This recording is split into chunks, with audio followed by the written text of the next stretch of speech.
ये शहर जो कुछ फेस कर रहा है, जिन चीज़ों का गवाह ये शहर कराची है, वल्लाह कर पाकिस्तान का कोई दूसरा शहर उसका 10% अगर फेस कर लेना और सरवाइव कर जाए, एक कराची की टॉलरेंस है सर।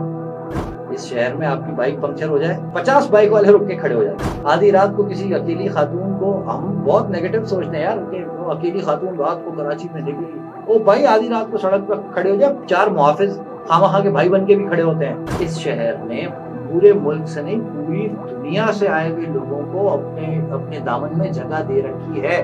इस शहर को चलाने वाले इस शहर के लोगों को ये शहर दो तो सही एक दफा यार, आपको नजर आएगा कराची बदला। अच्छा, कराची वाला सिर्फ उर्दू स्पीकिंग नहीं है, ये भी मैं आपको बता दूं। ऐसा ही है, पंजाबी भी कराची वाला है, सिंधी भी कराची वाला है, बलूची भी कराची वाला है, मेमन भी कराची वाला है, गुजराती भी कराची वाला है, कश्मीरी भी कराची वाला है। एक बहुत बड़ी तादाद ऐसी है जो इसी शहर में पैदा हुए हैं, यहीं पले बड़े हैं। ऐसा ही है। कौमियतें अलग है। बाकी हमने बात की कि किस तरीके से journalism should be playing its role, but unfortunately due to different reasons वो नहीं हो रहा। एक चीज जो मेरा हमेशा हमेशा से था कि if I meet a journalist I would ask this question, और ये हम लोग टीवी पे बहुत देखते आए हैं ये चीज़, और आजकल सोशल मीडिया में भी एक ऐसी हसीन शख्सियत थी, उसके बारे में भी आपने लिखा था जो इस तरह की हरकत बहुत करते हैं। What do you have to say about reporters who, मिसाल के तौर पे किसी के यहाँ कोई डेथ हो गई, कोई बंदा मर गया, ठीक है, वो then and there story cover करने के लिए फौरन से घर पे पहुंच गए। जो घर वाले हैं वो अभी तक कॉन्टेम्पलेट भी नहीं कर सके कि this is reality right now. आपने कैमरा उनके सामने कर दिया and you are in that media mindset के हाँ बस क्यों लाइव होने वाले हैं हम लोग, and there sitting and foreign से I am so sorry to hear, कैसा महसूस हो रहा है आपको? मतलब डम क्वेश्चंस, डम प्रैक्टिस मेरी नजर में, बट व्हाट वुड यू देखिए, लाइक? कैसा महसूस हो रहा है वाले क्वेश्चंस तो अब नहीं होते। ये बात इतनी ज्यादा डिस्कस हो चुकी है कि अब रिपोर्टर्स खुद भी, उन्हें भी समझ आ गई है कि ये कोई करने वाला सवाल नहीं है, ये मकाना बात है। बिल्कुल। किसी के घर से कोई गया, हम पूछ रहे हैं हम कैसा महसूस करें, एक चीज। अच्छा, दूसरी, रिपोर्टर मजबूर है यार बहुत सारी जगहों पे ना। मतलब उसको उसके ऑफिस से डायरेक्शन है कि फलाना बंदा मरा है, उसकी फैमिली ने क्या बात की है वो हमें चाहिए, उसकी फैमिली से बातचीत करके लाओ। अब ये क्या करेगा? रिपोर्टर का अल्टीमेटली घर तो उसकी तनख्वाह से चल रहा है ना यार, तनख्वाह तो जरूरी है ना, उसने अपने, उसके भी तो अपने बच्चे हैं पालने हैं। अब इसमें रिपोर्टर का कसूर कम है। मैंने फिर आपसे वही बात, यार कुछ एडिटोरियल पॉलिसीज होनी चाहिए, एक एडिटोरियल बोर्ड होना चाहिए जो पॉलिसी देगा कि किस तरह रिपोर्ट करना है, कब रिपोर्ट करना है, क्या रिपोर्ट करना है, क्या रोकना है। वो चीजें खत्म हो गई है ना। अब तो बहुत आसान है। अब एक तो नई मुसीबत हमारे यहाँ ये है ना कि जो हमारे पास कोई एकेडमी नहीं है, कोई इंस्टीट्यूट नहीं है जो जर्नलिज्म सिखाए, प्रॉपर जर्नलिज्म। मास कम्युनिकेशन पढ़ के आप आ रहे हैं ठीक है, लेकिन आपको फील्ड जर्नलिज्म, फील्ड रिपोर्टिंग नहीं सिखाई जाती। एग्जैक्टली। आप पहले सीखे तो सही ना। इसके भी कुछ एथिक्स होते हैं, रूल्स होते हैं। जी हाँ, हर चीज के एथिक्स है ना, कुछ नॉर्म्स हैं, वो आपको फॉलो करनी है, कुछ भी हो जाए। आप नहीं कर सकते, ये नहीं करना चाहिए, अनफॉर्चुनेटली हो रहा है। मैं इसको मतलब सेकंड नहीं कर सकता कि ये ठीक हो रहा है। हमको इसको हटाना ही हटाना है, इस काम को रोकना चाहिए। लेकिन फिर वही बात है ना यार, सेंसेशन, माशरे का मिजाज है सेंसेशन। सेठ का इदारा है, सेठ की दुकान है, चैनल, उस चैनल पे जो चीज बिकेगी वो सामान वो रखेगा। सोसाइटी सेंसेशन खरीद रही है, सेठ अपनी दुकान पे सेंसेशन बेच रहा है। ये बहुत आसान है। ऐसा ही है। डिमांड और सप्लाई का जो कानून है ये बेसिकली वो है। आपकी डिमांड है मुझे सेंसेशन दिखाओ। आपको तमीज का कोई प्रोग्राम देखने का शौक ही नहीं रहा, आपने एजुकेट होना ही नहीं है, तो फिर आप क्या करेंगे? आप सेंसेशन देखेंगे। सेठ आपको एजुकेट क्यों करे भाई?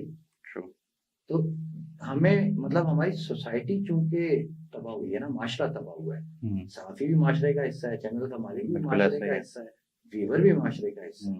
तो हम सब इकट्ठे एक साथ कसूरवार हैं। इसमें सिर्फ जर्नलिस्ट कसूरवार नहीं है, हम सारे कसूरवार हैं, व्यूअर भी कसूरवार है। वो देखता है उन आंसुओं को, रोती हुई माँ, उसे देखने में पता नहीं क्या मजा आता है यार। लेकिन बहुत से लोगों से तो देखा भी नहीं जाता, जो व्यूअर्स होते हैं स्पेशली, उनसे नहीं देखा जाता। बाज नहीं देखते, बाज देखते ही बाज देखते हैं। अब सोशल मीडिया पे अगर आप फ्रेंड्स देखें तो हर उल्टा काम करने वाला आदमी दिख रहा है। यस। जो मिलियन व्यूज आ रहे हैं, जो मिलियन व्यूज आ रहे हैं, ये कहाँ से आ रहे हैं भाई? इसी सोसाइटी से आ रहे हैं। सब ऑल शॉल जितनी फालतू फारिग चीजें हैं जो कि नहीं होनी चाहिए, नहीं देखनी चाहिए, वो देखी जा रही है। तो सोसाइटी इन जनरल तबाह हुई है, और उसमें जर्नलिस्ट भी साथ में रगड़ा खा रहा है, उसमें सेठ भी, उसमें वीवर भी, सब एक जैसे हो गए हैं। शायद यही एक रीज़न है जिसकी वजह से अब की जो जनरेशन्स हैं, भले वो यंगस्टर्स हों या टू बी पेरेंट्स जो आजकल के हैं, they have strayed away from television या जो ट्रेडिशनल मीडिया नेटवर्क्स वगैरह होते हैं। कोई किसी ने कुछ अपने पसंदीदा जर्नलिस्ट रखे हुए हैं, वो स्पेसिफिकली यूट्यूब पे उनकी व्लॉग्स देख लेंगे, पॉडकास्ट देख लेंगे, और कुछ कंप्लीटली सोशल मीडिया पे रिलाई करते हैं, राइट? तो in terms of media and news, do you think social media ने सिचुएशन को और वर्स किया है, या फिर इसने कहीं ना कहीं कुछ बेहतरी भी लेकर आया? सोशल मीडिया पे चेक है नहीं है, टीवी पे फिर भी चेक है। रिपोर्टर को इस चीज का खौफ है कि मेरी नौकरी जा सकती है, ऐसे चैनल के मालिक को इस चीज का खौफ है मेरा लाइसेंस जा सकता है, मुझे कैमरा में पेशी भुगतनी पड़ सकती है, मुझे कोर्ट बुला सकता है। सोशल मीडिया पे क्या भाई, कोई चेक नहीं है। सोशल मीडिया जितनी मतलब डिसइंफॉर्मेशन जितनी सोशल मीडिया पे है उतनी कहीं नहीं है। रिपोर्टर के ऊपर फिर भी एक चेक है। अगर मैं कह रहा हूँ ना एक आदमी जख्मी हुआ है, तो वो जख्मी हुआ है, that's a fact, that's a fact. मैं ये बाउंस बैक हो गया मेरे लिए बड़ा मसला बन जाएगा, मुझे सवालों के जवाब देने पड़ जाएंगे इदारे को, दफ्तर में। एक सोशल मीडिया पे बंदा खड़ा होकर बोल रहा है मेरे पीछे एक आदमी फायरिंग से जख्मी हो गया, कौन उसे पूछ रहा है भाई? नहीं हुआ, लेकिन उसने कह दिया है, देखने वाले ने यकीन कर लिया है, उसने उसको स्प्रेड कर दिया है, और माशरे में एक हैजान आ गया है कि यार फलानी जगह पे ये हो गया जो कि नहीं हुआ। तो जो चेक इन बैलेंस है वो बहरहाल सैटेलाइट टीवी पे, अखबार में है। सोशल मीडिया पे तो चेक इन बैलेंस ही नहीं है जो कि होना चाहिए। ये तो बहुत बड़ा फर्क है। बट बहुत से लोग इन डिफेंस ये भी कहते हैं कि चलें कुछ खबरें तो, एक आपकी बात बिल्कुल सही है, फैक्चुअल होना चाहिए, वरना इट्स फॉल्स इन्फॉर्मेशन। और it's not just from the point के यार ओ तुमने गलत न्यूज़ कर दी, it can have consequences, it can have major consequences as well. But बहुत सी जगह लोग ये भी कहते हैं कि यार सोशल मीडिया जब से आया ना, पब्लिक ओपिनियन जो है it is out there now. पहले पब्लिक ओपिनियन जो होती थी it was based on he said she said, शायद कुछ लोग ऐसा सोचते हैं, शायद कुछ लोगों को ये लग रहा है। अब वो चीज़ एविडेंट हो गई है। हम कोई सी भी एक खबर चलती है, कमेंट्स 10,000 तरह के कमेंट्स आ जाते हैं, कुछ सपोर्ट में होते हैं, कुछ गालियां दे रहे होते हैं, कुछ बुरा भला कह रहे होते हैं। तो लोगों को तो सर एक प्लेटफॉर्म मिला है ना, कम से कम कुछ तो कहीं ना कहीं से तो कोई उनकी सुने। मैं इस बात का कायल नहीं हूं कि आप लोगों को बात करने से रोकें, लेकिन हर एक को बात करने की इजाजत दी भी नहीं जा सकती भाई। थोड़ा सा इसको एलैबोरेट कीजिएगा। देखिए, मैं इस वक्त 9th और मैट्रिक क्लास के बच्चे के हाथ में मोबाइल है, डेफिनेटली, और कमेंट करने वाले की उम्र 40 साल है। क्या ये एज डिफरेंस, इसकी मैच्योरिटी में, दोनों में फर्क है? नहीं, बिल्कुल ऐसे ही है। अब जब 40 साल वाला कोई बेहुदा और गलत बात कर रहा होगा और उसको 9th और मैट्रिक का स्टूडेंट कैच कर रहा होगा, पढ़ रहा होगा, उसके जहन पे क्या असर पड़ेगा? वही नेगेटिव असर पड़ेगा, नेगेटिव असर पड़ेगा। तो ये तो कॉमन हो गया है सोशल मीडिया पे, हर आदमी को बात करने की इजाजत नहीं दी जा सकती। ये मतलब ये नहीं है कि मतलब 14 करोड़ आवाम, 16 करोड़ आवाम, 20-25 करोड़ आवाम, ये सब मिलके अब बात शुरू कर दें तो जंग शुरू हो जाएगी भाई। ऐसा ही सोशल मीडिया पे हो गई शुरू, डेफिनेटली हो गई शुरू, बिल्कुल बिल्कुल। तो जंग शुरू हो जाएगी। क्यों? क्योंकि सोसाइटी में बर्दाश्त नहीं है, मुखालिफ को बर्दाश्त नहीं किया जाता। अब आपने हर एक को, मतलब वो एक केस आया था गुल्लू भट्ट, एक केस आया था, बिल्कुल क्या था वो? आदम बर्दाश्त की एक बहुत बड़ी मिसाल थी। वो जो सबकी गाड़ियों के शीशे तोड़े थे, गाड़ियों के शीशे तोड़ रहा था वो आदमी। वो भी एक, मैं रिसेंटली वीडियो देख रहा था मकाफाते अमल की उनके ऊपर, वो तो डिफरेंट स्टोरी है। मैं वो बात कर रहा हूं, मैं सिर्फ वो मिसाल इसलिए दे रहा हूँ कि आप मुझे बताएं, इसका गाड़ियां तोड़ने के अमल को एक कुछ लोग सपोर्ट कर रहे थे। बिल्कुल, डेफिनेटली वो सही कर रहे थे उसको सपोर्ट? नहीं। लेकिन मेरा 9th मैट्रिक क्लास का बच्चा उन कमेंट्स को पढ़ पढ़ के अपने जहन को ये तैयार कर रहा था कि नहीं ये सही कर रहा है, उसका जहन उसको तैयार कर रहा था बेसिकली कि नहीं यार इसकी लॉजिक है करने की, वो खामखा नहीं कर रहा। हर आदमी को बोलने की इजाजत दे देंगे, हर आदमी को बोलने की इजाजत वोट की शक्ल में तो है ना, वोटर तो निकलता नहीं इसमें। अच्छा, मैं उसी चीज पे आपके पास आने वाला था। तो आता नहीं अपनी राय देने, उस वक्त तो गायब हो जाते हैं। बिल्कुल ऐसे ही है। आज मतलब जो टर्न आउट आता है, हम रिपोर्ट कर रहे होते हैं, हमें शर्म आ रही होती है कि ये टाइम है बोलने का, और इस वक्त आधे से ज्यादा लोग चुप हैं। वो उस वक्त चुप होते हैं। लेकिन सोशल मीडिया के ऊपर जबानी भड़ास, उसका कभी कोई फायदा हुआ है?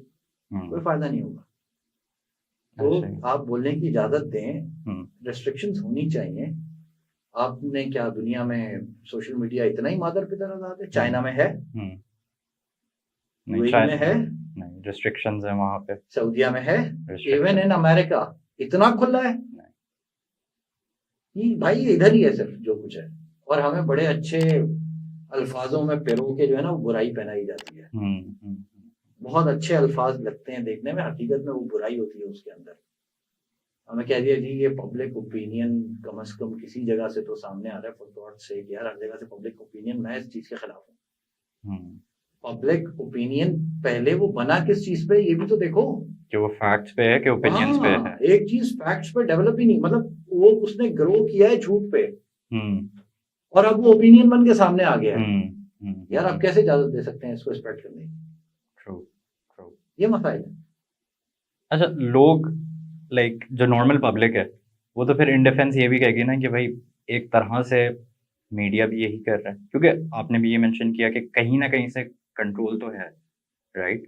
तो eight the end of the day media भी सेम चीज़ कर रहा है, राइट? वो चूज कर रहा है, उसको पता है कि मेरे पास फैक्ट क्या है, मेरे पास हकाइक क्या है, लेकिन at the end of the day they are मैं चूजिंग व्हाट आपकी बात डिसीजन टू काट के टेक। आपको एक मिसाल देके समझाता हूँ। पाकिस्तान में कई वाकयात ऐसे हुए हैं जिसमें माइनॉरिटीज पर हमले हो गए। Definitely. Main stream media discourage करता है ऐसी खबरों को ऑन एयर करते हुए, चीजों को हम ऑन एयर नहीं करते, हम डिस्करेज करते हैं इंसिडेंट्स को रिपोर्ट करते हैं। ओके। क्यों करते हैं? हमने टीवी पे दिखाया कि फलाने शख्स ने तौहीन मजहब कर दी और उसकी आबादी पे हमला कर दिया। अब इस मखसूस कम्युनिटी की मुल्क भर में आबादियां स्टेक पे आ गई। बाकी लोग खतरे में आ गए। अब वो सब स्टेक पे आ गए। अब इन्होंने यहाँ इनका जीना मुश्किल हो सकता है क्योंकि इनके बंदे ने तौहीन मजहब कर दिया। अब मसला बन गया है, हम इसको डिस्करेज करते हैं। वो मुल्जिम वहीं पकड़ा जाए, वहीं कोर्ट ले जाया जाए, उसको सजा हो, इसको खामोशी से साइड पे रखें, बजाय इसके कि इस आग को बढ़ाएं। ये बहुत खतरनाक आ गया। सोशल मीडिया पे है ऐसी रिस्ट्रिक्शन? नहीं। ये बात है भाई, हर एक को बोलने की इजाजत दे दें, जो चाहे स्प्रेड करो, जो चाहे बोल दो, जिस तरह चाहे बोल दो। तो फिर ठीक है, हरीम शाह पाकिस्तान की माइनॉर जर्नलिस्ट है, बात खत्म हो गई, फिर हम मान लेते हैं, फिर हमें मानना पड़ेगा। मतलब वो कौन सा जर्नलिज्म करती है? True true. लेकिन फिर आप मान लें वो जर्नलिस्ट है। तो थोड़ा सा ऑफ टॉपिक क्वेश्चन है बाबर भाई, do you agree with the current remedies जो अभी की गवर्नमेंट लेकर आ रही है फॉर सोशल मीडिया? अभी आई थिंक रिसेंट की बात है, आई वाज हियरिंग कि आपको बेहतर पता होगा शायद, कोई फायरवॉल भी इंस्टॉल की गई है कुछ इस तरह से। Do you agree with that?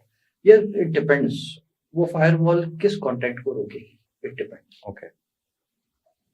मैं ये समझता हूँ कि मुझे अभी तक वैसे आई एम नॉट श्योर कि ऐसी कोई फायरवॉल आज इन्होंने इंस्टॉल कर दी है जो किसी कंटेंट को रोक सकेगी या नहीं।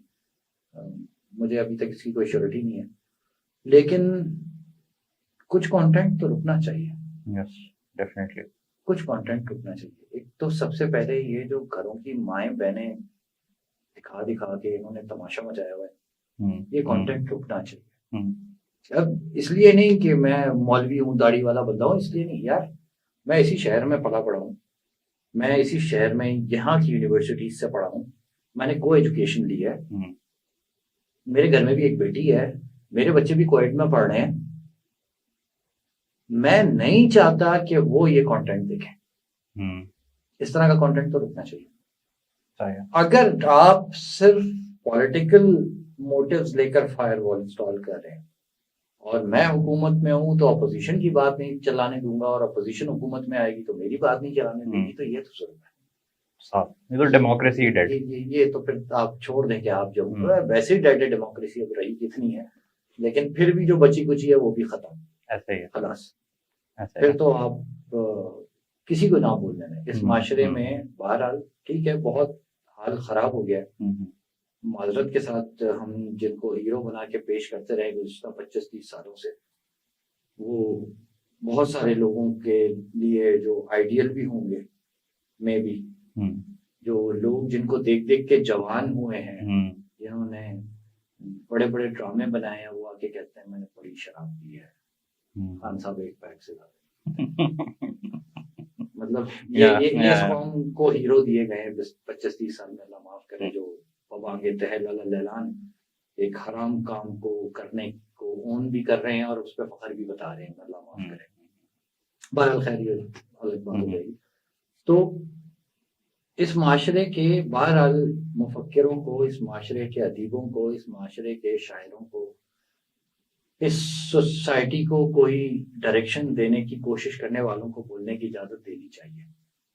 उनके लिए रुकावटें पैदा नहीं होनी चाहिए। अगर कहीं करप्शन हो रही है, कहीं जुल्म हो रहा है, आवाम के हुकूक मारे जा रहे हैं, तो उस पर बात करने वालों को बात करने देनी चाहिए।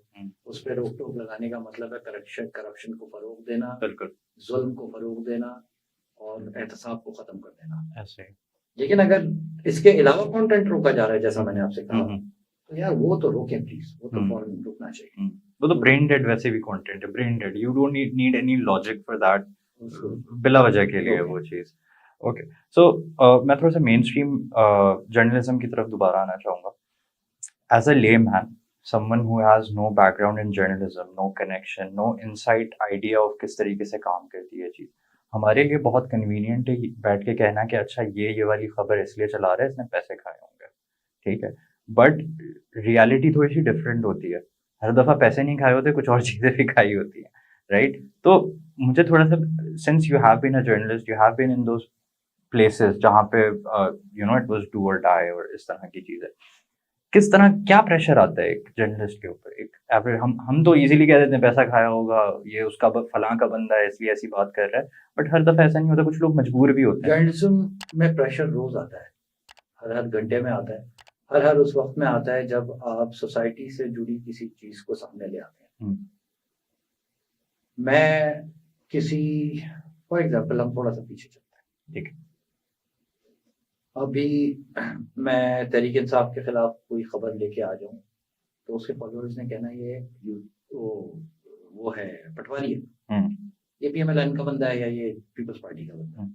मैं अगर पीपल्स पार्टी की कोई चीज डिस्क्लोज करूं, तो पीपल्स पार्टी के लोगों ने कहना ये जो है यूथिया है, PTI का है, यही लफ्ज सोशल मीडिया पर यही लफ्ज आ रहे होते हैं, वो सड़क पे भी सुनने को मिल रहे हैं ऐसे ही।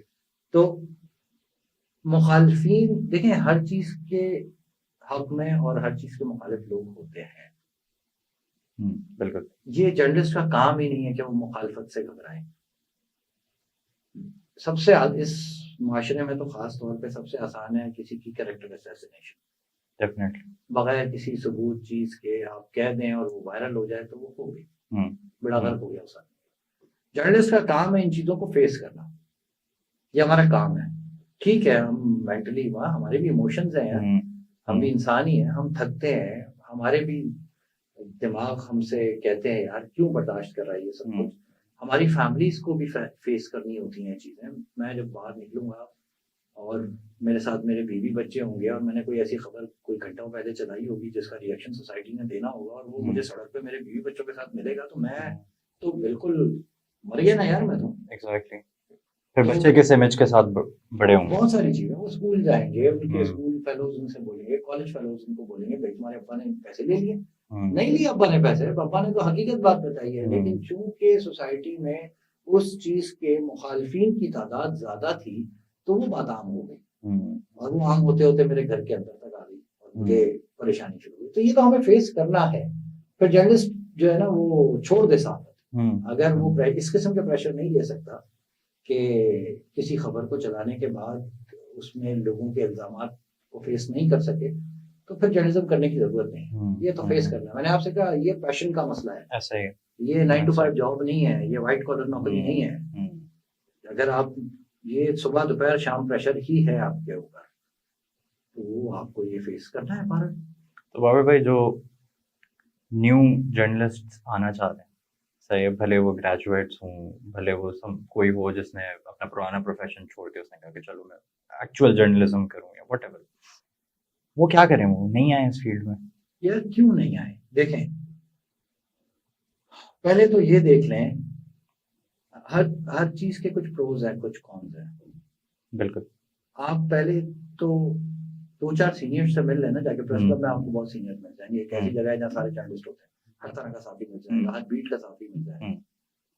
आप उनके पास चले जाएं, उनसे पूछें कि इस वक्त मेरी फाइनेंशियल सिचुएशन ये है और मैं यहाँ लाना चाहता हूँ, मेरी करियर का जो मेरा गोल है वो ये है, मैं यहाँ तक पहुँचना चाहता हूँ, तो मैं क्या इस फील्ड को चुन लूं? किसी आप कारोबार करने जाते हैं तो 4-6 पुराने कारोबारियों से मशवरा करते हैं। बिल्कुल ऐसा ही है, बिल्कुल ऐसा ही है।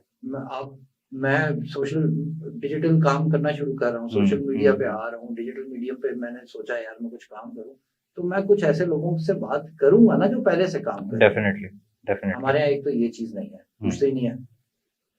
टीवी पे आने का शौक और चीज है, और टीवी पे सरवाइव करना या जर्नलिज्म में आने का शौक और चीज है, और जर्नलिज्म में सरवाइव करना एक बिल्कुल अलग चीज है। आपको नौकरी से किसी भी वक्त फारिग किया जा सकता है, आपको नहीं पता आपकी नौकरी कब जाएगी, जॉब सिक्योरिटी का कॉन्सेप्ट ही नहीं है।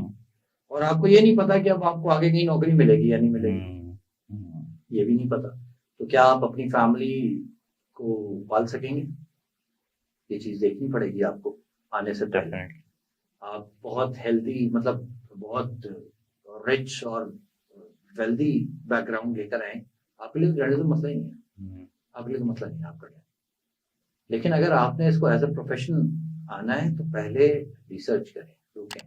हाँ, मैं ये यूथ से ये जरूर कहूंगा, जर्नलिज्म में आए, सीखें, और उसकी जो आप सीखें उसकी इम्प्लीमेंटेशन अपने डिजिटल मीडिया में, अपने डिजिटल प्लेटफॉर्म पे करें जाके, अपने डिजिटल प्लेटफॉर्म्स को ग्रो करें, सीखें आके। यहाँ पे आपको सीनियर्स मिलेंगे, यहाँ वो लोग मिलेंगे जिन्होंने दर दर की ठोकर खाई हुई है, सुबह दोपहर शाम रात जाके साफत की है, वो आपको साफत सिखा देंगे। उनसे बेसिक्स लें, उनसे सीखें, और अपने डिजिटल प्लेटफॉर्म्स पे आके उन प्रैक्टिसेस को इम्प्लीमेंट करें, उसको प्रैक्टिस करें आके डिजिटल प्लेटफॉर्म पे, बहुत फर्क पड़ेगा।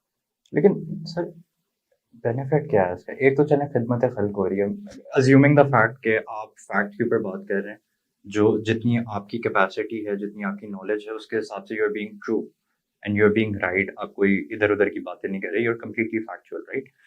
फायदा क्या है? Like 5 years 7 years later you would be just as the same level as someone who's just coming in. आपको कोई अप्रिशिएट करने वाला नहीं होगा सिवाय आपके एक दो दोस्त यार, आपको कह रहे हैं यार अच्छा काम कर रहा है, लेकिन हम भी कहेंगे थोड़ा सा हल्का हाथ रखो, वो वाली चीज। तो व्हाट्स द गेन? पैशन है तो जर्नलिज्म करें, वरना छोड़ें भाई आप वाली बात, it's not a 9 to 5 job जिसमें आप कहें कि चलो मैंने इंजीनियर नहीं बनना, मैंने जर्नलिस्ट बनना है। शाम के 4 बजे या शाम के 5 बजे छुट्टी हो गई और कराची में तमाम ऑफिस में ताले लगने शुरू हो गए, लोग निकल के घर जा रहे हैं। बिल्कुल, मेरी भी 5 बजे छुट्टी हो गई और मुझे खबर मिल रही है कि जी जिना अस्पताल में एक डेड बॉडी आई है खामोशी के साथ, और बहुत सारे पुलिस वाले आ गए और उन्होंने उस डेड बॉडी को घेरा हुआ, किसी को करीब नहीं आने दे रहे। मैं घर नहीं जा पाऊंगा। मुझे इदारा नहीं कह रहा, मुझे मेरे इदारे ने नहीं कहा, ये अब जो मुझे मेरा रिलीवर है अंदर का जर्नलिस्ट, अब मेरा जर्नलिस्ट जाग गया यार, ये क्या हो रहा है, अब मेरा पैशन मुझे खींच रहा है। घर नहीं जाओगे मियाँ, पता करो क्या, और मैं वहां जा रहा हूँ। और रात को 9 बजे मैं बता रहा हूँ जी, कराची में एक थाने से मुलजिम को निकाल कर ले गए एक एसपी साहब, और उन्होंने किसी बंगले में या किसी गेस्ट हाउस में ले जाके उसका मर्डर कर दिया और खामोशी से बॉडी जिना अस्पताल ले आए। इनकाउंटर, ये एनकाउंटर नहीं है ना? नहीं, वही वो कहेंगे तो ये ना इनकाउंटर, क्रॉस फायरिंग है, मुहावरा है, अदालत कत्ल, एक्स्ट्रा जुडिशियल किलिंग। आपने एक मुलजिम लिया, उसको ले जाके आपने किसी और जगह मार दिया। मैंने आपको ये खैर ये वाकया हुआ है अभी रिसेंटली, मैंने रिपोर्ट किया था, लेकिन मैं बताने का मकसद ये है कि आपने कहा ना फायदा क्या है, तो मैं आपसे पूछ रहा हूँ भाई क्या फायदा हुआ, मुझे कितनी रकतों का सवाब मिला? 5 बजे मैं अपने बीवी बच्चों के पास जाता, कुछ आराम करता, खेलता, उनके साथ उन्हें बाहर ले जाता। एक नॉर्मल आदमी की जो लाइफ है वो मैं मेरा पैशन। मेरे पेट में दर्द शुरू हो गया कि जी ये क्या हो रहा है यार, ये क्यों हो रहा है। एक जहन में सोच ये भी होती है कि यार किसी के साथ जुल्म हुआ है, आवाज उठा दो आवाज। इसके लिए शायद कोई आवाज नहीं उठाएगा, क्योंकि पुलिस तो कह देगी मुल्जिम था मर गया, मुल्जिम था भत्ते का, मुल्जिम था मर गया। लेकिन अगर ये प्रैक्टिस पुलिस को करना आसान हो गई ना, तो फिर पता नहीं कितने लोग भत्ते का मुल्जिम बना के मारे जाएंगे। इसको रोकना है। ये बैरियर, ये जर्नलिस्ट है, ये 5 बजे उठ के घर नहीं गया, इसने अपने बीवी बच्चों का टाइम किल किया, अपनी माँ का टाइम किल किया, अपना पर्सनल टाइम किल किया, ये उठ के उधर जिन्ना अस्पताल पहुंच गया और इसने जाके वो बैरियर खड़ा कर दिया कि जी अगली दफा ऐसा कोई पुलिस वाला करेगा तो हम आके शोर मचाएंगे, हम एक्सपोज करेंगे। वो एक्सपोज हुआ, उसमें लोग पुलिस वाले गिरफ्तार हुए, वो एसपी जो है वो तो मफरूर है, अभी भागा हुआ है, उसको उससे पोस्टिंग वापस ले दी। आगे क्या होता है अलग बात है, लेकिन पुलिस को या किसी भी ऐसे शख्स को, पुलिस में सारे लोग बुरे नहीं है, बहुत अच्छे अच्छे लोग हैं, लेकिन वो लोग जो इस तरह का काम करने की ख्वाहिश रखते हैं और ताकत का बेदरीग या गलत इस्तेमाल करते हैं, उनको एक मैसेज चला गया कि यार ये इतना आसान नहीं होगा, ये पीछे लग जाते हैं। तो ये चीजें होती हैं, पैशन है, थोड़ा सा ये है कि दिल में होता है कि यार ये ज्यादती हो रही है, इसको किसी की मदद हो जाएगी, और उसके बाद फिर जो थकन होती है, उसके बाद जो सुकून की नींद आती है। ऐसे ही जो मजदूर आपने सड़क पे फुटपाथ पे सोता हुआ देखा है, एक फील्ड जर्नलिस्ट अगर ईमानदारी के साथ काम कर रहा है तो उसकी नींद भी इतनी बेखबर है, उसको आप फुटपाथ पर लिटाएंगे वो लेटते ही सो जाएगा, उसको नींद भी होनी नहीं चाहिए। इंटरेस्टिंग। तो बाबर भाई, हमने बहुत डिफरेंट चीज़ों के बारे में बात की, हमने जर्नलिज्म के बारे में बात की, social media, Karachi and all of those things. मुझे थोड़ा सा मुख्तसर करके बता दें what is the way forward journalism के लिए भी एंड हमारी सोसाइटी पाकिस्तान की भी, स्पेसिफिकली कराची की। कराची मैं बार बार इसलिए कहता हूँ, मेरा पर्सनल ओपिनियन है, आप आई एम श्योर आप पूरा पाकिस्तान घूमे हैं मुझसे ज़्यादा, हर जगह आपने रिपोर्टिंग भी किया, मेरा पर्सनल ओपिनियन है कराची जितना मेंटली वायलेंट, पेशेंटलेस और लो टॉलरेंस वाली सिटी बन गई है, मैं तो इसको इनफैक्ट ये कहता हूँ this is Gotham without a Batman, right? तो हम वो जो बन गए हैं, तो what is the way forward for us? क्या हम बेहतर बन सकते हैं? कराची में जितनी टॉलरेंस है उतनी पूरे पाकिस्तान में कहीं। रियली? यार ये शहर सारा दिन क्या क्या फेस करता है, ये शहर जो कुछ फेस कर रहा है, जिन चीजों का गवाह ये शहर कराची है, वल्लाह कर पाकिस्तान का कोई दूसरा शहर उसका 10% अगर फेस कर लेना और सरवाइव कर जाए, एक कराची की टॉलरेंस है सर। बात ये है, एक तरह से, yes. बात ये है, मैं आपको बताता हूँ, आप मरी में क्या करते हैं, तो जो एक पूरा मॉब आ जाता है और वो सब कुछ मारते हैं, क्या ये कहीं और नहीं हो रहा है? हर जगह हो रहा है यार, ये हर जगह हो रहा है। बात ये है कराची मेट्रोपोलिस, बलोच इधर, सिंधी इधर, पठान इधर, कश्मीरी इधर, महाजिर इधर, मेमन इधर, सिंधी इधर, गैर मुल्की इधर, चीनी इधर, जापानी इधर, अमरीकी इधर। इस शहर में हर कौम, हर मजहब, हर रंग, हर नस्ल का आदमी बसता है। इस शहर की आबादी 2.5 करोड़ के करीब है, और इस शहर ने पूरे मुल्क से नहीं पूरी दुनिया से आए हुए लोगों को अपने अपने दामन में जगह दे रखी है, और बगैर ये पूछे दे रखी है कि तुम्हारा कोई प्रीवियस क्रिमिनल रिकॉर्ड तो नहीं है भाई, तुम किसी गलत इंटेंशन के साथ तो नहीं आए मेरे पास। इस शहर ने नहीं पूछा कभी किसी से। सिंध में, पंजाब में, खैबर पख्तूनख्वा में कोई क्रिमिनल आके कराची में छुप जाता है आसानी से, बिल्कुल, इन कहीं पूरे पाकिस्तान से कहीं से भी आके छुप जाता है आसानी से। इस शहर में बहुत टॉलरेंस है। इस शहर में जो सबसे बड़ा मसला है वो ये है, कोई चेक रखने वाला नहीं है। जिसके जेब में 2 रुपए हैं उसने किराए पे या फिर जमीन खरीद के घर ले लिया, अपार्टमेंट ले लिया। जरूरी ये है कि पहले ये चेक किया जाए कि इस शहर में आके बस कौन रहा है। टाउन प्लानिंग तो वैसे खत्म हो गई, बेहंगम आबादी है, 400 गज के ऊपर 50 फ्लैट्स बना दिए हैं। 400 गज के ऊपर 2 फैमिलीज रहनी थी, 200 गज, 100 गज पे 4 आ जाएंगी, 80 गज पे 5-6 फैमिलीज रह लेंगी भाई। 400 गज में इससे ज्यादा बंदे नहीं रह सकते। आपने शहर को आसमान की तरफ खड़ा करना शुरू कर दिया है, ये यूं नहीं फैला, ये ऊपर की तरफ फैल गया। उसका नतीजा ये हुआ कि उसमें 150 आदमी रहना शुरू हो गए, 150 फैमिलीज रहनी शुरू हो गई। और 150 फैमिली में से 2 क्रिमिनल है, 2 क्रिमिनल है। 150 फैमिलीज भी छोड़ रहे हैं, 150 बंदा रह रहा है, उसमें 2 क्रिमिनल है। ये 2 क्रिमिनल 1,500 लोगों के लिए खतरा बने हुए हैं। ये 2 क्रिमिनल पकड़े जाते हैं, फिर बाहर आ जाते हैं क्योंकि कानून कमजोर है। ये शहर उनको फिर कबूल कर लेता है।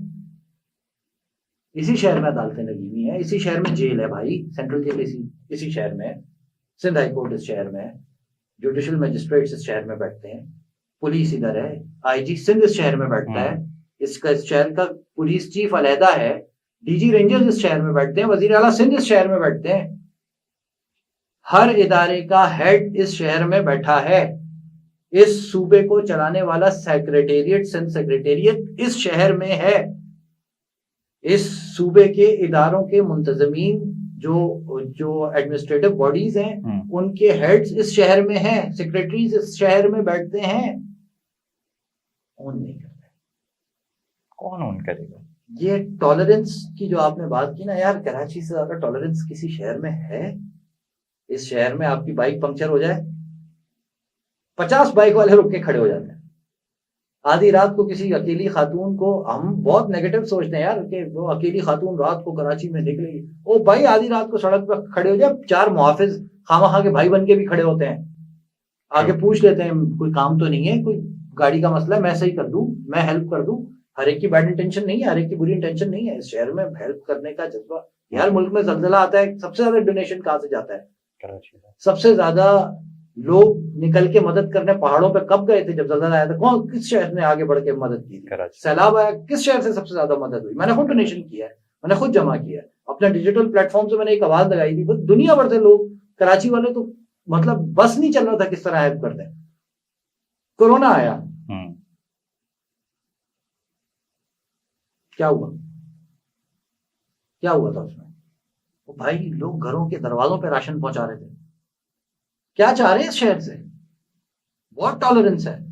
इस शहर की ओनरशिप का मसला है, इस शहर को ओन कोई नहीं कर रहा है, उसका रीजन है इस शहर को चलाने वाले इस शहर के लोग नहीं, इस शहर को चलाने वाले इस शहर के लोग। इस शहर के लोगों को ये शहर दो तो सही एक दफा यार, आपको नजर आएगा कराची बदलाव। इस शहर में पुलिस इसकी अपनी नहीं, इस शहर में मतलब एसएचओज मोस्टली कराची से वाकिफ नहीं है उस तरह। जिसमें मैं बागवट कराची, मैं कराची में पैदा हुआ, पैदा होकर यहाँ पढ़ने पढ़ने वाले आदमी का मामला और है, और यहाँ आकर 5-6 साल गुजार कर रहने वाले आदमी का मामला और है। उसे सड़कें रास्ते पता होंगी, लेकिन कराची का कल्चर ना, ये हर एक के बस का नहीं है कि ये कराची वाला जानता है कराची का कल्चर क्या है। अच्छा, कराची वाला सिर्फ उर्दू स्पीकिंग नहीं है, ये भी मैं आपको बता दूं, ऐसा ही है। पंजाबी भी कराची वाला है, सिंधी भी कराची वाला है, बलूची भी कराची वाला है, मेमन भी कराची वाला है, गुजराती भी कराची वाला है, कश्मीरी भी कराची वाला है। एक बहुत बड़ी तादाद ऐसी है जो इसी शहर में पैदा हुए हैं, यहीं पले बड़े हैं। ऐसा ही है। कौमियतें अलग है। मैं ये कहता हूँ, आप पंजाबी, सिंधी, महाजर, बलोच से बाहर आए, कराची वाले को ये देख लें सिर्फ कि भाई ये पैदा इधर हुआ था, बड़ा बड़ा यहाँ है, एजुकेशन यहाँ दी है इसने, इसको देखो यार शहर। अब वो महाजर है, पंजाबी है, बलोची है, मुझे इससे फर्क नहीं पड़ता, उसको कराची की समझ होनी चाहिए। मैं कराची वाला हूँ ना, लाहौर से कराची आता हूँ, जहाज में मुझे अपना शहर थोड़ी देर पहले जो है ना महसूस होना शुरू हो जाता है, मेरा शहर आने वाला है। मिसाल दे के मैं आपसे बात कर रहा हूँ, महसूस होता है, मतलब मुझे एहसास होता है। जिसको कराची का एहसास है उसको कराची रहने से समझ जाए। ऐसे होप सो कि उम्मीदें तो जुड़ी हुई हैं, कभी ना कभी वो बदलाव जो हर ढाबे पे, हर दोस्ती यारी में, हर छत के ऊपर जो बातें होती हैं वो कभी ना कभी सच हो। इंशाल्लाह वो वक्त आए कि हम भी कराची के अंदर बेहतरी देखें, क्योंकि अब थोड़ा सा अर्ली लगेगा मेरे लिए बोलना, बट अब तो हमारी भी अब जनरेशन आने वाली हैं कुछ सालों में, हमें उनका भी सोचना है। ये 5-10 साल जितने हम जिस तरह से वक्त गुजर रहे हैं, 5-10 साल की कोई अहमियत नहीं है, वो तो पानी की तरह बह जाएंगे और फिर हम देखेंगे पीछे और हम कहेंगे कि यार अभी तक हम वो नहीं कर सके जिसका हम सोचते थे। तो उम्मीदें हैं, but thank you so much Babar भाई, आपने बहुत एक आई वुड से बहुत अच्छा हमें एक व्यू पॉइंट दिया चीज़ों का, क्योंकि हम थोड़े से इस चीज़ की तरफ कायल हैं, इमोशनली रिएक्ट एंड थिंक करने के, हम लॉजिक्स को साइड में रख देते हैं। भाई बहुत सारी फैक्टर्स हैं इसके अंदर, कुछ देखा, कुछ दोस्तों यारों को देखा, पेरेंट्स को देखा, इसको देखा, उसको देखा, फलाना फलाना। बट उम्मीदें हैं हमारी कि इंशाल्लाह चीज़ें बेहतर हों। Thank you so much sir for a wonderful podcast and a wonderful session, and thank you so much for tuning in. और इंशाल्लाह कोशिश रहेगी कि हम अगली भी जो एपिसोड्स करें वो इसी तरह की हों। ज़रूरी नहीं है कराची के ऊपर बात करें हम, बट एक जनरल जो हम लोगों को एक जो शऊर है, जो हमने इस पॉडकास्ट में भी बात की, जो वक्तन फ़वक्तन अब ऑब्सोलीट हुआ जा रहा है हमारे माशरे के अंदर, वो चीज़ वापस हम थोड़ा सा लेकर आए। लोगों को इमोशनली कम, ओपिनियंस पे कम, फैक्चुअली सोचने पे हम ज़्यादा कायल करें, और लोगों को एक जो इंटेलेक्चुअल थॉट प्रोसेस होता है वो उनको समझाएं, क्योंकि और मुल्क हमसे बहुत आगे निकल चुके हैं। हम अगर पीछे रहे हैं क्योंकि हम इमोशनली सोचते हैं, हम इमोशनली रिएक्ट करते हैं, हम फैक्ट्स को नहीं देखते, हम आगे की नहीं सोचते, हम सिर्फ प्रेजेंट पे फोकस करते हैं। प्रेजेंट पे फोकस करके दिन कभी नहीं गुजरता। आपका एक दिन गुजर जाएगा, ज़िंदगी कभी नहीं गुजरेगी आपकी। So thank you so much everyone, and इंशाल्लाह see you guys in the next episode. अल्लाह हाफ़िज़।